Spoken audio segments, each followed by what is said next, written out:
Assalamu alaikum, урматтуу жалпы YouTube көрүүчүлөр, амансыздарбы? Нокат шаарындабыз.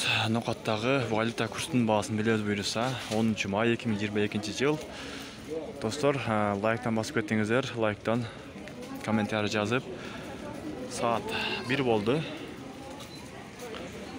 Доллар 82, сатуу 83, евро 86, сатуу 87 экен. Рубль 1 экен, сатуу 1.90 экен.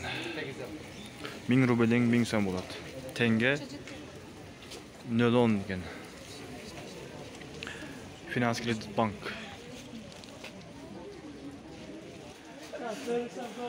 Ол башка банктагылар деле ошондой экен, 82 экен, 84, 1.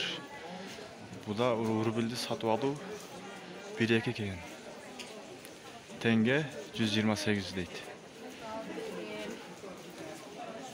Лайктан басып кеттиңиздер.